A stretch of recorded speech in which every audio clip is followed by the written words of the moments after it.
அன்புள்ள சகோதரர்களே, அல்லாஹ்வின் நல்லடியார்களே, ஃபித்னாக்கள் நிறைந்து போயிருக்கிற ஒரு காலத்திலே நாம் எல்லோரும் வாழ்ந்து கொண்டிருக்கிறோம். இது நமக்கு அல்லாஹ் தந்திருக்கிற மிகப்பெரிய ஒரு சோதனை என்பதை நாம் எல்லோரும் ரியலைஸ் பண்ணிக்கொள்ள வேண்டும். இந்த காலத்தில் வாழ வைத்திருப்பது ஒரு சோதனை. அதனால்தான் இப்படியான சோதனையான காலங்களில் வாழாமல் அல்லாஹ்விடம் பாதுகாப்பு தேடச் சொல்லி சொன்னார்கள் ரசூல் ஸல்லல்லாஹு அலைஹி வஸல்லம். அல்லாஹும்ம இன்னி அஊது பிக மின் ஃபித்னத்தில் மஸீஹித் தஜ்ஜால். தஜ்ஜாலுடைய அந்த காலத்திலே ஏற்படுகிற ஃபித்னாக்கள் இருந்து என்னை பாதுகாத்து விடுவாயாக என்று துஆ கேட்க சொன்னார்கள். இப்போதிருந்து இந்த ஃபித்னாவுடைய காலத்தில் வாழ்ந்தால் அந்த காலத்தில் ஸ்ட்ரைட்டாக பயணிப்பது என்பது மிக கஷ்டம்.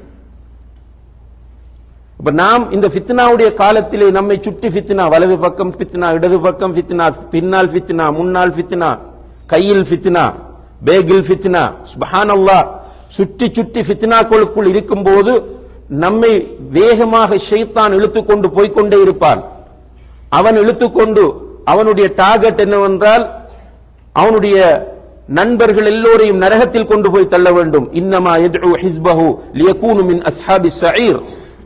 அவனுடைய நண்பர்கள், அவனுடைய தோழர்கள் எல்லோரும் கொழுந்து விட்டெறியக்கூடிய நரகத்தின் விறகுகளாக மாறிவிட வேண்டும் என்பதற்காக தூங்காமல் இரவு பகலாக உழைக்கிற ஒருவன் தான் ஷைத்தான். அவனுடைய வழியிலே சென்று விடாமல் நாம் எல்லோரும் அல்லாஹுடைய வழியிலே பயணித்து அல்லாஹுவை நோக்கி விரைந்து செல்வோமாக இருந்தால் நிச்சயமாக இந்த ஃபித்னாக்களுக்கு இடையில் நாம் நிதானமாக பயணித்து வெற்றி அடையலாம். எல்லாம் வல்ல அல்லாஹ் ஜல்ல ஷானஹு வ தஆலா அதற்கு நம் எல்லோருக்கும் தௌஃபீக் செய்வானாக.